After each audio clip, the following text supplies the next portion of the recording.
we were both in New York at that time. You're still in New York, I'm obviously not.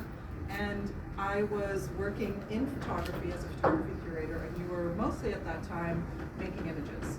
And I think maybe a lot of people who might encounter your sculptures may not know or see that background. So I thought maybe we could just start there in terms of you coming of age as an artist. You came through image making. And maybe you could just talk about that and sort of how you got your start as an artist. Yeah, so hello everyone. I got my start as an artist the first moment I opened my eyes. That's been a nearly 50-year journey. And I feel like I'm still at the beginning. Because every morning is a new awakening. There was a moment I became conscious of myself becoming an artist when I was about 30, after I graduated from graduate school with degrees in fine art. But I never actually thought about having a career as an artist until I had to. My mother, Eva Willis, is an artist historian, a curator, and photographer. And I think my curious relationship with art comes from the fact that when I grew up in New York, around my mother and all her friends, they weren't artists, they were just people. They were people who were in pursuit of storytelling about their lives and families, the things they cared about. And so I never really could distinguish the object from the maker or the ideas behind it. And so almost organically or by osmosis, I became an artist. And it wasn't really until I think Jack Shaman Gallery called me a few months after school and invited me to send some work that I realized was like, oh, you can make a living. I didn't know who they were. It's been 20 years. Devin from Jack Shaman is here. So it's been kind of really an amazing journey of living my authentic life self and finding out that there was a world that I could do well for them. You and I were talking, I think it was earlier this morning, when you were saying because of how you grew up with your mom, Dr. Deborah Willis, who is an amazing art historian, has written a lot about how images travel and how they help us understand who we are, where we've come from, histories perhaps that have been overlooked.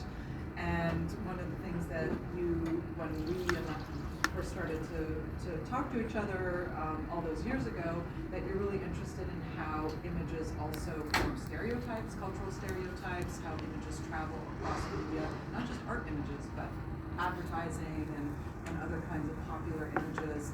I wonder if you can talk a little bit more about that as your kind of career took off. I think you became sort of really known for traveling in those kind of images that we see everywhere, all around us. Yeah, because the most popular form of public art we see is advertising. And most of that is telling us who to be, what to look like, where to go, what to buy. And there's very little kind of challenging us, asking us questions, making space for us to relax, reflect. And so I really feel that fine art has a civic responsibility. And I think all of us do. And if we're conscious about it, we do that.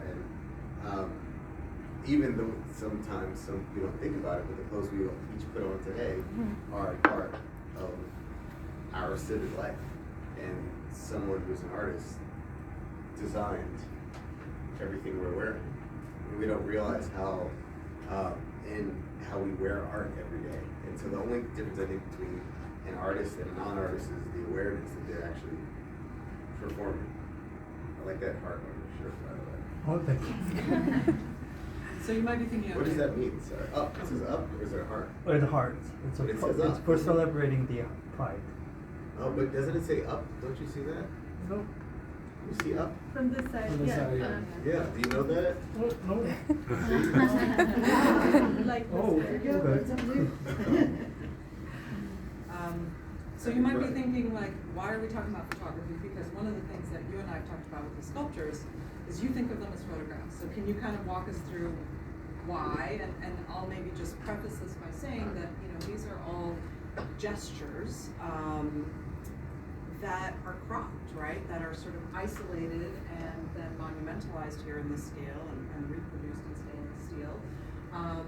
But in a way, and maybe I'll let you answer this instead of me kind of prefacing, I love that you really think about them in a very photographic way. Maybe you could just kind of expand on that for everyone here. Well, what makes a photograph typically is that it is a two-dimensional representation of a split moment in time and framed in a square or a rectangle usually. And I always was aware, when I was a kid, most of the images were in color. But I knew that just a little bit before, everything was in black and white. So I always wondered, like, was the world in black and white before I was born? And I didn't realize that this was like a kind of result of advancement in technology. And I struggled to relate the reality, that there was a reality that was in black and white to color. And as I grew older, I started to really question kind of what is truth in photography when I realized, you know, we might, if I was having an argument with someone and someone came and took a picture, I'd put my arm around them and we'd start to smile. And that there, you know, that there's always a perspective. When I studied photography, 3 different people or 10 different people would shoot the same event, but what they focus on was different and a totally different story about it. So I came upon 3D printing and 3D scanning, not like around almost 10 years ago, and realized that now we have an advancement in technology that allows us to basically make 3-dimensional photographs that don't have the traditional frame. And so each of these, I was about to say pictures, but each of these sculptures, pictures of sculptures, are, I talk about them as photographs because there are based off of people actually, that some of the two different people were doing that. And we scanned them and went through a much more laborious process to make them stainless steel sculptures. But I see it really very much related to kind of the process of developing a photograph.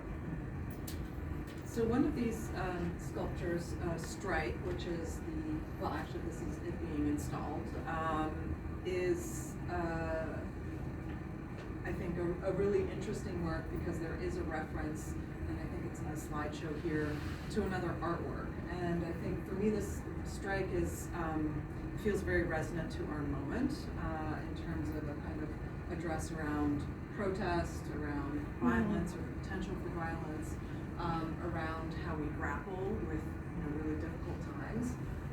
There it is right there. Can you talk a little bit about that piece and how that came to be, and especially its relationship to the print that's on the slideshow? Yeah, maybe someone might have to fact check me, but maybe it was Mark Twain who said that history doesn't repeat itself, but it rhymes. There are kind of echoes of the present or echoes of the past and the present, and maybe echoes of the present and future and past. And I, as a person who captures images and stories, when I saw this print by Louis Lozovic at the Whitney Museum in 2017 from a 1935 lithograph of it says strike scene, this image. And there was something that really reminded me of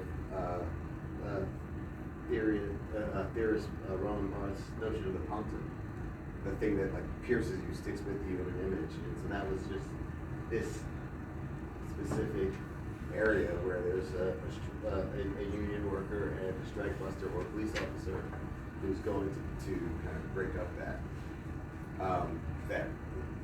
protest. And while there's the people on the ground, this person's kind of defiant protection of their peer, and also that while this is the weapon, his fist is actually controlling, his hand is controlling the hand that's controlling the weapon. There's a lot in there, so I wanted to kind of ponder that, and by making a monumental sculpture and making it stainless steel, I, the viewer, and seeing myself in it, and wondering, am I this person or am I this person? Or am I the baton? And I think maybe depending on the moment,